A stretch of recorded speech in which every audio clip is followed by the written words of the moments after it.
저희가 드디어 사사기의 이야기를 마치고 룻기로 들어갑니다.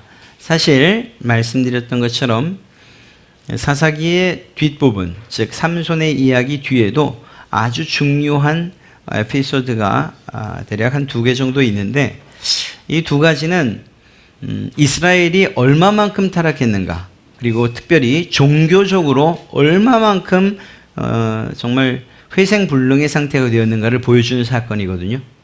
그런 면에서 언젠가 기회가 된다면 다시 한번 꼭 살펴보도록 하겠습니다. 그러한 사사기의 뒤에 이어지는 룻기, 그 시작이 매우 암울하게 시작되는 것을 보게 됩니다. 1장 1절 말씀을 보면 그 시작이 그렇죠. 사사들이 치리하던 때에 그 땅에 흉년이 드니라 라는 말로 시작하고 있습니다. 말씀드렸던 것처럼 사사시대는 종교적으로나 도덕적으로 윤리적으로 매우 타락한, 정치적으로도 타락하고 부패했던 그러한 시대입니다. 그리고 그것이 시대가 또 시간이 흐를수록 점점 악화되어가는 그러한 현상을 보게 되죠. 우리가 단적으로 어떻게 할 수 있었습니까? 처음 사사들에 비해서 마지막으로 갈수록 우리가 어떤 생각을 했는가 하면, 아니 이런 사람도 사사인가? 아니 이런 정도로, 이건 정말 죄인이라고 할 수밖에 없는데 어떻게 하나님이 사사로 사용하지? 그 예가 지난주 살폈던 삼손의 경우는 특히 그렇다는 것을 우리가 알 수 있죠. 이처럼 점점 그 정도가 심해져서 이스라엘 공동체가 해체되고 붕괴될 것 같은 이러한 위기감을 느끼게 됩니다. 그런데 그런 시대에 오늘 룻기는 흉년이 들었다 이렇게 이야기를 하고 있어요. 그러니까 이스라엘 상태가 아주 가장 밑바닥, 최악의 상황을 맞고 있다 이렇게 이야기해도 결코 틀린 말이 아닐 것입니다. 이런 상황 가운데에서 오늘의 주인공인 엘리멜렉의 가정이 어디로? 모압으로 이주하는 것으로 성경이 시작됩니다. 여러분, 하나님의 심판 때문에, 그 죄에 대한 하나님의 심판 때문에 나라가 점점 기울어가고, 그리고 거기에 흉년까지 덮친 것이죠. 이것이 하나님의 죄에 대한 징계였어요. 하나님의 심판이었어요. 그런데 이런 하나님의 심판을 피한 곳이 어디냐? 엘리멜렉 가정이 피한 곳이 모압 땅이었다는 게, 이게 정말 이상한 일이에요. 하나님의 심판이 임할 때에 그것을 회개하고 돌이켜 하나님께로 더 가까이 와야 하는데, 그 하나님의 징계가 시작되자 하나님으로부터 더 멀리 떠나서 이방 땅 모압으로 피한 거죠. 하나님께서 금지하신 땅으로 간 것입니다. 아주 이상한 상황으로 룻기는 시작됩니다. 우리는 룻기를 시작하면서 이 1절 말씀을 보면서 어떤 생각이 드는가, 또 어떤 기대감이 드는가 하면, 하나님은 이렇게 꼬여있는 실타래와 같은 이 일을 과연 어떻게 해결하실까? 아니, 이런 생각을 갖게 됩니다. 오늘 이러한 기대감으로 말씀을 함께 살피며 은혜의 시간 되시기를 바랍니다. 모압이라는 곳은 베들레헴에서 남동쪽으로 약 80km 떨어져 있는 곳입니다. 그런데 이 모압 족속은 유대인들과 사이가 별로 좋지 않아요. 몇몇 가지 이유가 있는데, 그 첫째는 모압 족속의 시작이 정말 옳지 않은, 그리고 조상 아브라함의 이야기와 연결되어 있기 때문이죠. 아브라함의 조카였던 롯이 소돔과 고모라에 가서 살다가 결국 그 땅이 멸망당할 때에 그곳에서 피해 도망 나오게 됩니다. 그런데 그 과정에서 아내가 소금 기둥이 되죠. 2 딸과 함께 피해 나왔는데, 이 딸들의 생각이 무엇이었는가 하면, 아버지가 대를 이어야 하지 않겠는가 하는 이런 생각을 가지고 아버지와 함께 이 아버지가 잠든 틈을 타서, 술을 먹고 잠든 틈을 타서 이 딸들이 그들의 의지로 아이를 갖게 됩니다. 그래서 낳은 자손, 그리고 그 족속이 바로 모압과 암몬 족속입니다. 그러니까 그 시작부터 이스라엘과는 전혀 다른 시작을 하고 있는 것을 보게 되죠. 또 한 가지는 이스라엘 백성들이 출애굽하여서 정말 가나안 땅을 향해 잘 가고 있는데 이 일이 모압 사람들에게 위협이 돼요. 그러자 이 모압 왕 발락이 이스라엘 선지자 발람을 유혹해서 돈으로 유혹해서 이스라엘을 저주하게 합니다. 물론 그 일은 성사되지 않아요. 그러자 모압 왕 발락이 어떤 일을 꾸미는가? 모압 여인들을 보내서 이스라엘 남자들과 정말 그 제사를 지내게 합니다.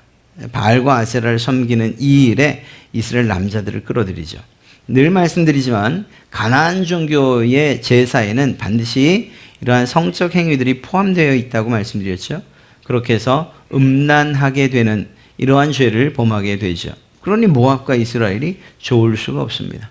또한 사사시대로 넘어왔을 때에 18년 동안 모압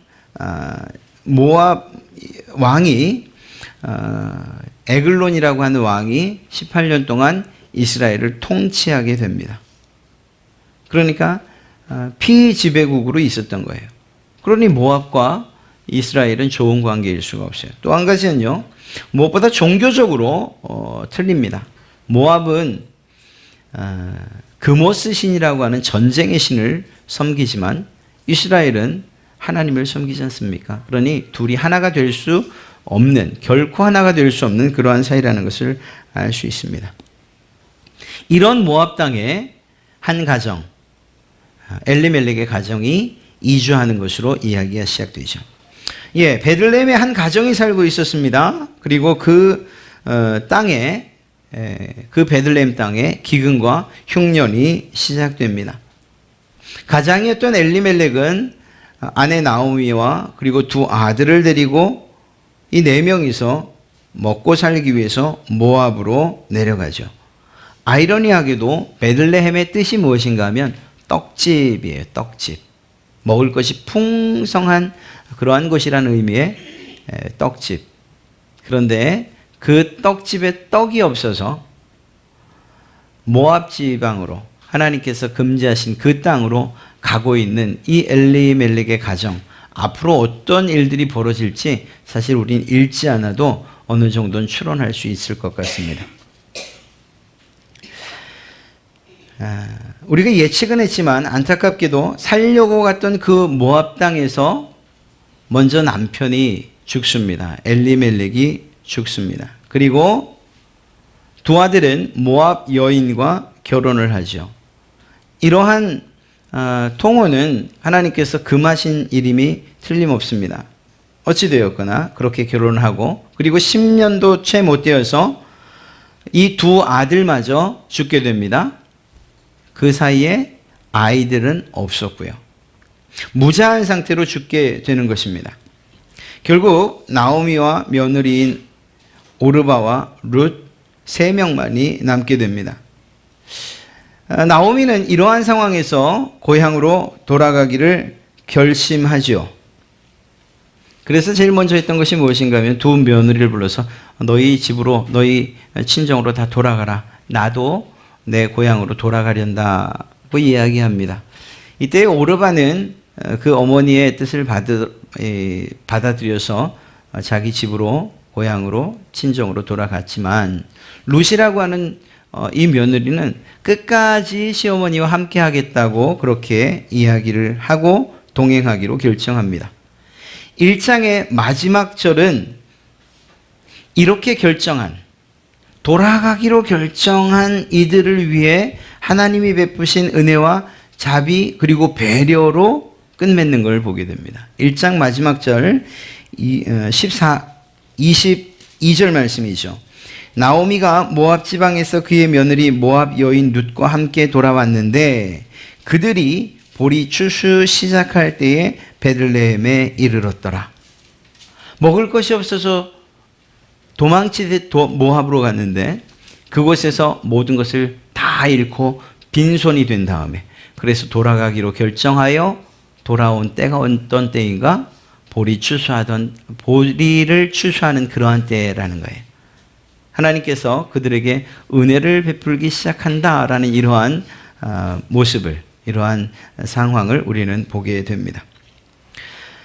엘리멜렉의 가정이 모압에 가서 빈손으로 돌아온 일에 대해서 약속의 땅 가나안 베들레헴을 떠난 가정에 대해 하나님이 징계하시고 경고하시는 것으로 생각하는 것, 이 일에 대해서 야, 그거 너무 율법적 아니냐, 너무 신명기적인 사고 아니냐, 즉 다시 말해서 순종하면 복이고 불순종하면 저주다, 이런 구도로 보는 것 아니냐, 이런 의견이 있습니다만, 그러나 적어도 룻기를 쓴 이 저자는 이 저자의 의도는 하나님의 경고와 징계가 맞는 것처럼 기록하고 있어요. 그런 관점으로 이 룻기의 시작을 하고 있다는 것입니다. 그렇게 생각할 수 있는 첫 번째 근거가 무엇인가 하면요, 엘리멜렉의 가정이 모압에서 지내는 과정, 그곳까지 가고 지내는 과정을 표현한 단어에 있습니다. 무슨 말인가 하면, 엘리멜렉이 단지 먹고 사는 일 때문에 피치 못하게 모압으로 내려갔다면 그들은 적어도 그 문제가 해결된 후 즉시 다시 베들레헴으로 돌아왔어야 해야 돼요.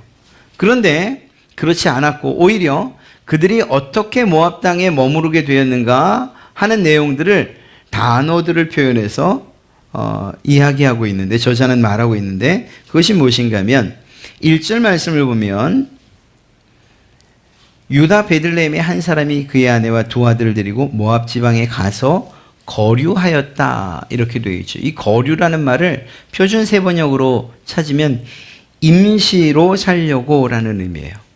그러니까 이들이 처음 모압을 내려갔을 때는 임시로 살려고, 문제가 해결되면 돌아오려고 했겠죠. 그런데 그 뜻이 변해서 2절 말씀으로 가면 2절 후반부에 그들이 모압 지방에 들어가서 거기 살았다라는 말로 바뀌는 것을 보게 됩니다. 그리고 나서는 이들이 결국은 그곳에서 4절 후반부를 보면 거기에 거주한 지 10년쯤이라고 해서 그저 단지 사는 것뿐만 아니라 터를 잡고 거주하는 것으로, 그곳에서 살기로 결정한 것으로 이야기합니다. 그리고 이 살기로 결정한 것에 대한 그 증명이 무엇으로 나타나는가 하면 두 아들이 모압 여인과 결혼하는 것으로 나타나요. 그러니까 이 엘리멜렉의 가정은 잠시 피하려고 갔던 그곳에서 머무르게 되고 거주하게 되고 아예 그곳에서 끝까지 살기로 결정을 한 거예요.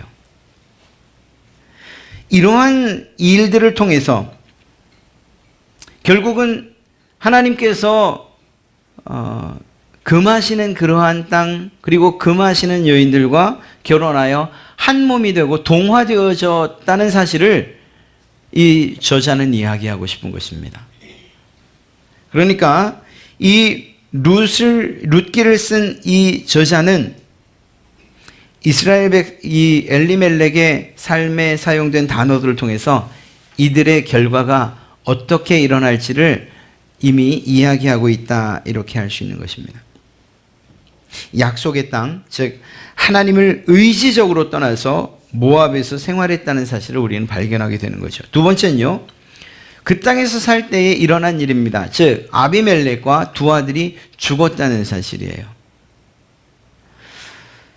그리고 자식이 없었다는 것이요. 이것은 하나님의 경고 그리고 하나님의 징계일 뿐만 아니라 하나님의 저주라고도 이야기할 수 있어요. 자녀가 없었다는 것, 이 일은 말입니다.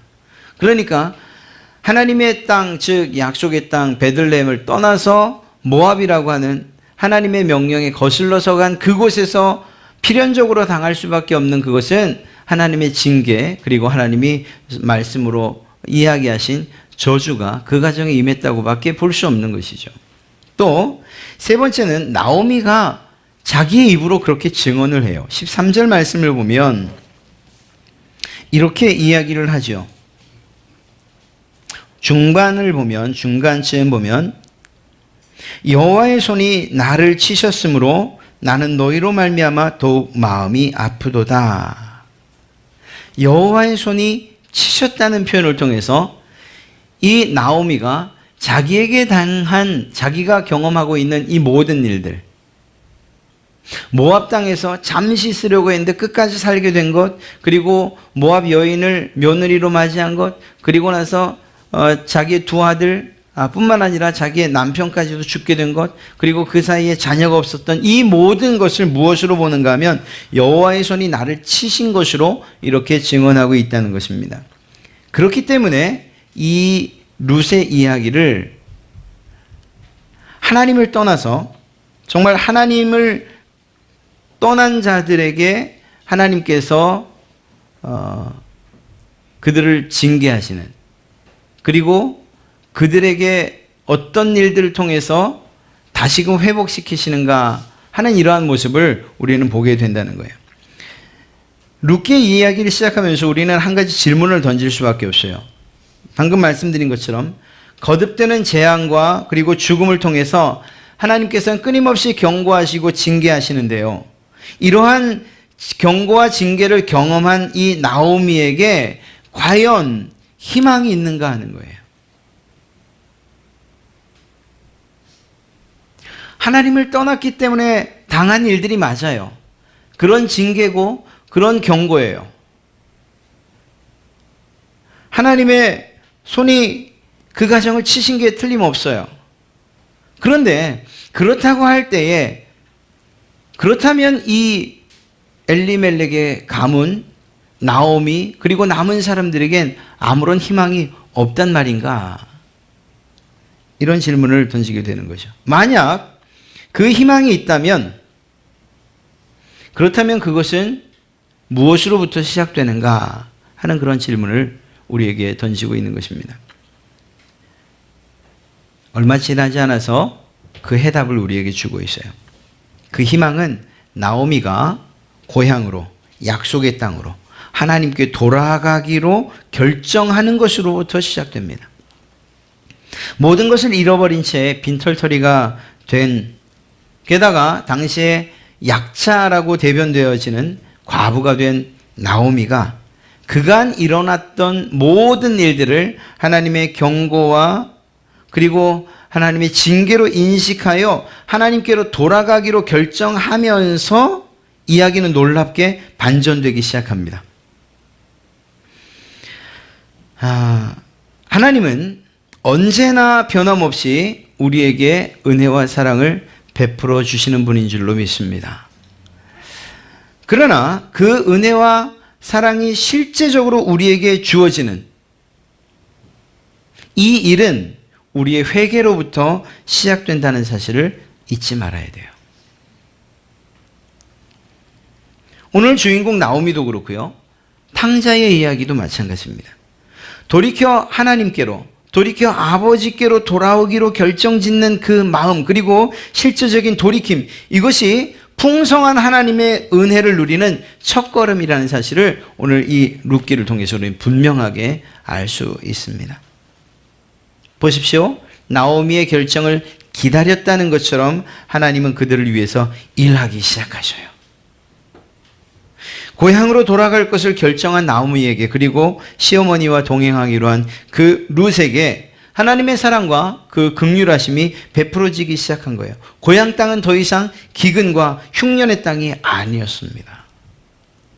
그들이 돌아온 땅은 수확의 계절이었어요. 이후에 보게 될 모든 일들, 돌아온 이후에 일어난 모든 일들 또한 하나님의 인도하심과 돌보심이라는 사실을 우리는 잘 알 수 있습니다. 룻기의 이야기 전체에 흐르고 있는 중요한 주제 한 가지를 단어로 이야기하라면 그것은 헤세드입니다.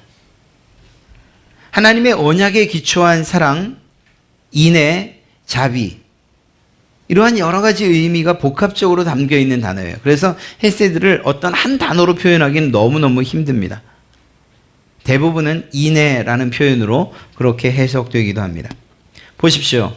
룻의 헤세드를 통해서 시어머니 나오미에게 하나님의 은혜가 베풀어지죠.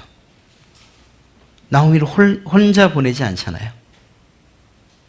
또 보아스의 헤세드를 통해서 룻이라는 한 여인뿐만 아니라 이스라엘 공동체, 그리고 더 나아가 다윗의 집안이 하나님의 은혜와 사랑 그리고 자비를 경험하게 된다는 사실을 우리는 보게 됩니다. 이것이 이제 신약으로 확대되어서요, 예수 그리스도의 헤세드를 통해서 여러분과 제가 그리고 온 세상 모든 사람이 하나님의 은혜와 사랑 가운데 거할 수 있게 되었다는 사실이에요. 이것을 잊어서는 안 됩니다. 룻기를 살피면서 단순히 효에 대한 이야기로 끝마친다면 그것은 반의 반도 우리가 살피지 못한 거예요. 이 안에 흐르는 하나님의 은혜와 자비하심과 사랑을 볼 수 있어야 되고, 그 하나님의 은혜와 자비와 사랑을 표현해낸, 자기의 삶으로 드러낸 사람들의 이야기를 볼 수 있어야 돼요. 그것이 바로 룻이고 그것이 바로 보아스였던 것입니다. 그리고 그 가문의 이야기를 통해서 더 높은 곳에서 베풀어지고 있는 하나님의 은혜, 그리고 그 계획하심, 섭리하심을 보게 되죠. 그 가문에서 누가 태어납니까? 바로 이스라엘의 최고의 왕이라고 하는 다윗의 왕가가 시작되죠. 그리고 그 다윗의 왕가, 인간의 역사로만 끝나는 것이 아니고 그 다윗의 왕가의 가문 끝에 누가 태어나시는가? 예수 그리스도가 태어나신다는 사실을 성경은 분명하게 이야기하고 있습니다. 한 사람의 헤세드가 마치 파장처럼, 너울처럼 퍼지고 퍼져서 예수 그리스도의 헤세드로 확대되어지는 이러한 모습을 우리는 보게 되는 것이죠. 꼭 기억하십시오. 이스라엘 백성들, 그들이 잊지 말아야 되는 것이 무엇인가 하면 하나님의 은혜가 그들에게 계속 베풀어지고 있다는 사실을 잊지 말았어야 돼요. 그런데 그들이 직면한 문제들, 사실 이 모든 문제들은 자신들의 죄악 때문에 일어난 일임에도 불구하고 그 사실들을 기억하지도 못하고 그것들을 망각한 채, 아니면 무시한 채 오히려 더 큰 죄악의 길로 빠져들어가는 모습을 보게 되죠. 이러한 사사기의 절망적인 상황 가운데서 룻 그리고 나오미의 이야기를 통해서 우리에게도 여전히 희망이 있다. 하나님께로 돌아가는 것이 그 희망의 시작이고, 하나님께로 돌아가는 것이 그것이 다시금 살아나는 길이다라는 사실을 분명하게 보여주는 것입니다. 그것이 1장까지의 이야기예요. 룻기의 이야기는 전체 4장입니다. 그런데 1장의 내용이 앞서 말씀드린 모압으로부터 돌아온 나오미와 룻이 보리추수 시작할 때라는 하나님의 은혜를 입는 그러한 이야기가 1장에 담긴 내용입니다. 그리고 나머지 3장, 2장부터 4장까지는 또 다른 사건을 통해서 하나님의 헤세드, 하나님의 은혜와 인애를 경험케 하여 줍니다. 그 뒤에 이야기를 한번 해보죠. 마침 이들이 베들레헴으로 돌아온 때는 보리를 수확하는 그러한 때였습니다. 이삭을 주어서 생계를 이어가려고 결정하고 밭으로 나가죠. 하루는 룻이 우연히, 성경은 우연이라고 되어 있습니다만 우리는 알고 있어요. 조금만 떨어지면 하나님께서 계획하고 계셨다는 사실을 알고 있죠. 우연히 나오미의 남편의 친족 가운데, 즉 엘리멜렉의 친족 가운데에 유력한 재력이나 혹은 지방의 유지급 되는 그러한 유력한 사람인 보아스의 밭에 가서 이삭을 줍게 됩니다. 정말 우연한 일이죠. 그런데 결국 보아스의 눈에 룻이 들어오게 되고요. 살펴보니 그가 나오미의, 즉 엘리멜렉의 며느리라는 사실이 알려지게 됩니다. 이 룻은 보아스의 호의로 충분한 양식을 얻게 됩니다. 시어머니 룻은 네가 가서 일한 그 밭이 보아스의 밭이었다고? 우리 가문과 관계 있는 그러한 보아스의 밭이었다고? 라고 하며 결국은 이 룻과 보아스를 결혼시키고자 하는 계획을 세웠고, 룻도 이에 동의를 하죠. 결국 기업 물려받을 자의 자격으로 엘리멜렉의 소유지를 나오미에게서 보아스가 삽니다. 사고 대신 룻과 결혼해서 결국은 그 가문을 이어가게 됩니다. 나오미와 룻 사이에서 오벳이 태어나고 오벳은 이새를, 그리고 이새의 아들 가운데 막내 아들 다윗이 이스라엘의 왕으로 등극하게 되죠. 이렇게 룻기는 마칩니다. 레위기 25장에 나와 있는 희년 제도에 따르면 희년이란 회복한다는 것 아닙니까? 예를 들어서 어떤 사람이 종으로 팔리고, 예를 들어서 내가 가난해서 내 밭을 모두 다른 사람들에게 팔 수밖에 없는 상황이 됐을 때 하나님께서 이 희년의 제도를 통해서 그 모든 땅 혹은 모든 사람들의 권리를 회복시켜주는 그러한 제도입니다. 이러한 희년의 제도에 따르면 한 가족의 친족은 다른 친족을 보호할 의무를 가지고 있다는 사실을 명시하고 있습니다. 그게 바로 좀 어렵고 생소하지만 고엘이라고 하는 제도입니다. 고엘. 좀 낯선 단어이긴 합니다만 매우 중요한 의미를 담고 있어요. 고엘이란 단어는 가까운 친족, 기업을 물려받을 자, 대를 이어줄 자, 혹은 복수해 줄 자를 의미하고 있습니다. 정리하면 고엘이란 가장 가까운 친족으로서 어려움을 당한 자기의 친족들을 구해줄 의무와 권리가 있는 사람을 고엘이라고 이야기해요. 그러니까 지금 나오미와 룻이 어려움에 처했지 않습니까? 그런데 그의 친족이 누구라고요? 바로 보아스요. 이 둘 사이가 친족이기 때문에 보아스는 이들의 어려움을 구해줘야 할 책임과 권리가 있는 거예요. 물론 성경을 보면 혹시 우리가 성경을 보면 이 보아스와 보아스보다 더 가까운, 나오미와 더 가까운 친족이 있었어요. 이들이 내가 기업을 물려받으마 라고 했으면, 그러면 보아스가 룻의 남편이 되는 일은 없었겠죠. 그런데 성경을 보면 그것도 우연이라고 할까요? 아니요, 하나님의 계획 가운데 있는 일이죠. 이 중간에 있는 친족들이 그것을 포기합니다. 난 저들의 기업을 물려받지 않겠어 라고 포기를 합니다. 그리고 결국은 이 보아스가 엘리멜렉, 나오미의 기업을 물려받기로 하고, 그리고 룻을 아내로 맞이하게 되는 것입니다. 고엘에 해당하는 가장 가까운 친족이 가지는 의무와 권리를 말씀드리면, 첫째는 어떤 사람이 가난해서 땅을 팔았을 경우에 그 땅값을 물어주는 거예요. 대신 물어주는 거예요. 그리고 그 땅을 다시 그 사람에게 찾아주는 거죠. 또는 어떤 사람이 빚 때문에 종으로 팔려갔을 경우 그 몸값을 대신 갚아주고 그 사람을 자유케 해주는 거예요. 이것이 바로 기업을 물려받는 그러한 방법입니다. 두 번째는 계대 혼인이라고 하는 것인데요. 어떤 사람이 아들이 없어서 죽었어요. 그래서 대를 잇지 못해요. 그럴 경우에는 이 미망인과 형제들이 결혼을 해서 아들을 낳아주는 거예요. 그 미망인이 된 그 죽은 형제의 대를 이어주는 거예요. 이걸 계대 결혼이라고 합니다. 물론 유대인의 풍습이죠. 또 한 가지는 이 고엘에 해당하는 가까운 친족들이 할 수 있는 것이 무엇이냐면 동해보복과 똑같은 해로 보복한다는 거예요. 똑같은 해로움으로 보복한다. 동해보복. 즉 다시 말해서 어떤 사람이 피살되거나 혹은 죽임을 당했을 때 그 죽인 살인자를 죽이는 것으로서 원수를 갚는 것입니다. 그리고 이것이 정말 부지불식간에 일어난 일이다, 고의적이 아닌 일이다 해서 그때 피할 수 있는 것을 마련한 것이 도피성이죠. 어찌되었거나 이러한 세 가지는 가까운 친족을 위해서 해줄 수 있는 그러한 권리이고 또한 의무인 것을 알 수가 있습니다. 이때에는 친족회의나 장로들의 공개재판을 거쳐서 이 일들이 진행됩니다. 물론 그렇다고 해서 이 의무와 권리를 행사할 수 있는, 즉 고엘이 되기 위해서는 몇몇 가지 조건이 필요한데요. 첫째는 가까운 친족이어야 됩니다. 아무 상관없는데 내가 고엘이 되겠소 이렇게 말할 수는 없어요. 가장 가까운 친족. 그 가장 가까운 친족이 포기하면 그 다음 친족, 포기하면 그 다음 친족.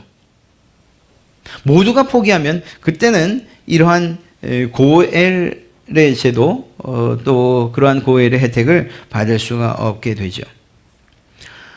또 한 가지는 본인이 원해야 돼요. 즉 오늘 이야기로 하면 룻과 나오미, 이 나오미가 나의 고엘이 되어 주십시오라고 요청하는 이러한 일들이 있어요. 자원하는 것이어야 됩니다. 그 의무와 권리는 가장 가까운 친척이 가져야 되지만, 그래서 땅을 기업으로 대신 물을 자가 되어야 하지만, 그러나 본인이 원할 때 한 가지는 또 능력을 갖춰야 돼요. 내가 고엘이 되겠소 라고 했는데 그들의 땅을 살 만한 그러한 재력이나 혹은 능력이 없으면 안 되는 거예요. 오늘 보아스는 그런 면에서 유력한 자라는 표현으로서 고엘의 자격이 되는 것으로 표현하고 있죠. 여러분, 크게 이 희년 혹은 고엘의 제도의 의미가 무엇이냐? 그것은 바로 자유와 해방을 의미하는 것입니다.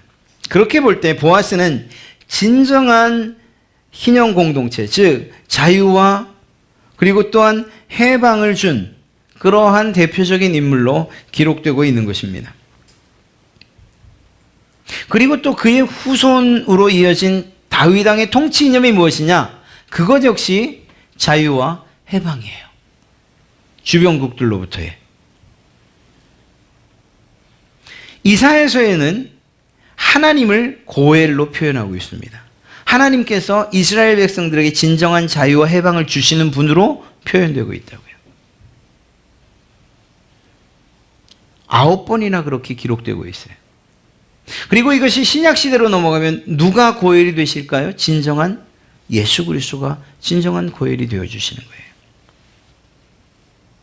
희년의 성취자이자 고엘의 완성자이신 예수님께서 십자가 사건을 통해서 여러분과 저를 죄와 사망으로부터 구원해 주시고 자유와 해방을 주신 것입니다. 주님께는 그럴 만한 충분한 자격이 있으셨고, 우리는 믿음을 통해서, 그리고 우리의 믿음을 그에게 동의하고 고백하고 시인하는 것을 통해서 우리는 그의 가장 가까운 친족, 가족이 될 자격을 얻게 되었다는 것입니다.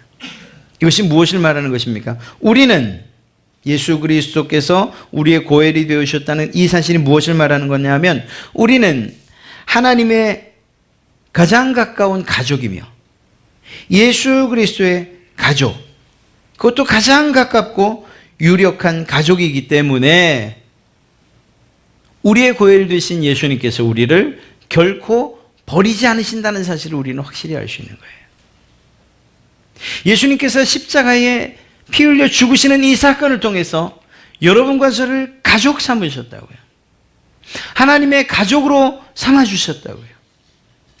이렇듯 큰 대가를 치른 이 일, 우리의 자녀됨, 이것을 하나님께서 결코 가벼이 생각하지 않으신다는 거예요. 오히려 그 일을 가벼이 여기는 사람들은 누구냐? 바로 우리예요. 우리가 그 일을 가벼이 여겨요. 우리가 하나님의 자녀가 된다는 사실에 대해서 큰 의미를 부여하지 않아요. 때로는 예수님을 믿는다는 것, 그분의 자녀가 됐다는 것이 우리가 세상을 살아가는 데에 걸림돌이 되는 것처럼 여겨지기 때문이에요. 무엇인가 하고 싶은데, 내 마음대로 하고 싶은데, 때로는 즐기고 싶은데 그런 것들을 막아요. 누가? 예수님께서. 예수님을 믿는다는 이 사실이 좀 더 자유롭게 살고 싶은데 말이에요. 우리가 우리의 진정한 구세주 되신 예수님께로부터 등을 돌리는 거지, 주님께서, 하나님께서 우리로부터 등을 돌리시는 일은 결코 없다는 겁니다. 주님은 우리를 결코 버리지 아니하시는데 우리가 주님을 멀리 주님으로부터 떨어져 가려고 한다는 것입니다. 오늘 이 룻, 정말 소망 없는 여인, 이방 여인, 그것도 자녀도 없는 과부로, 객관적인 판단만 하면 하나님의 진노와 저주 가운데 있을 수밖에 없는 그 룻. 그런데 그에게 하나님의 헤세드가 하나님의 은혜와 자비와 사랑이 나타나서 먹고 사는 일만 해결된 것이 아니고 그보다 더 중요한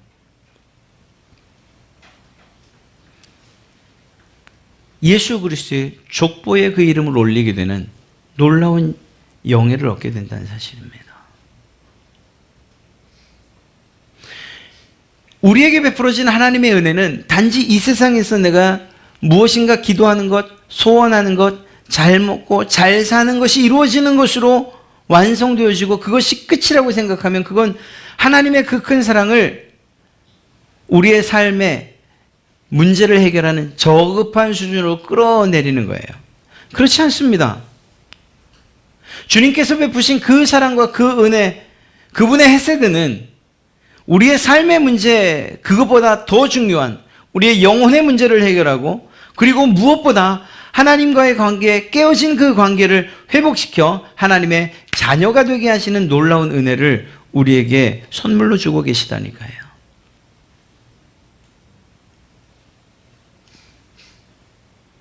먹기 위해서, 살기 위해서 세상으로 모압으로 갔던 그가 결국은 빈털터리로 빈손으로 하나님께로 울며 돌아오지만 주님께서 친히 그들의 눈을 그리고 그들의 눈물을 닦으시고 그들에게 먹을 것을 주실 뿐만 아니라 하나님의 자녀, 하나님의 날개 아래 보호하시는 모습을 이 룻을 통해서 보게 되죠. 룻이 보아스의 아내가 될 것을 꿈이나 꿨겠습니까?